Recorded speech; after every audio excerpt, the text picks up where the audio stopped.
থেকে খাজা মাইনুদ্দিন আসবে না, এদের পেট থেকে ইমামে বুখারী আসবে না, এদের পেট থেকে ইমামে ইউসুফ আসবে না, এদের পেট থেকে ইমামে আবু হানিফা আসবে না, এদের পেট থেকে আসবে আসাদ নূরের মতো নাস্তিক। কথা বলে ঠিক কিনা? চিন্তা করে দেখলো, তাহলে মাদেরকে রাস্তায় বের করো।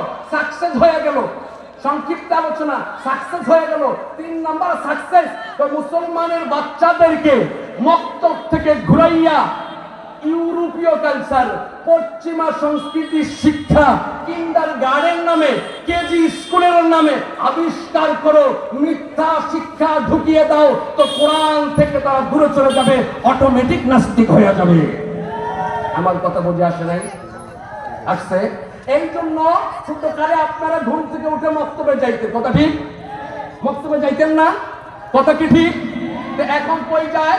ঘুমে থেকে উঠে মা 10 কেজি ওজনের একটা ব্যাগকে কাঁধে নিয়ে সন্তানকে চোখ মুছতে মুছতে হাত ধরে টাইনা সেফরাইয়া কিন্ডারগার্টেনে নিয়ে যায়। কথা ঠিক? নিয়ে যায় কি পড়ায়? হাট্টিম মাটিম ডিম, তারা মাঠে পারে ডিম, তাদের খারাপ 2টি শিং। বলেন, শিংওয়ালা কোন প্রাণী ডিম পারে? কথা বললেন, ডিম পারে? তাহলে সত্য না মিথ্যা? পড়াটা মিথ্যা, কুসংস্কার, ইউরোপীয় কালচার মিথ্যা ঢুকিয়ে দিয়ে সন্তানকে শুরু করলো নাস্তিকতাবাদী।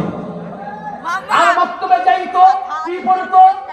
কালিমা লা ইলাহা ইল্লাল্লাহ মুহাম্মাদুর রাসূলুল্লাহ, আল্লাহ ছাড়া কোনো মাবুদ নেই, আল্লাহ ছাড়া করুণাওয়ালা জাত কেউ নেই, তিনি কুদরতের মালিক, তিনি সৃষ্টির মালিক, তিনি সমস্ত অবস্থানের মালিক, তিনি নিজ কুদরত ধারায় অবস্থানকে পরিবর্তন করেন, রাতকে দিন করেন, দিনকে রাত করেন, হায়াতের মালিক, মৌতের মালিক, রিজিকের মালিক, ইজ্জতের মালিক, বেইজ্জতের মালিক, আসমান বানানোওয়ালা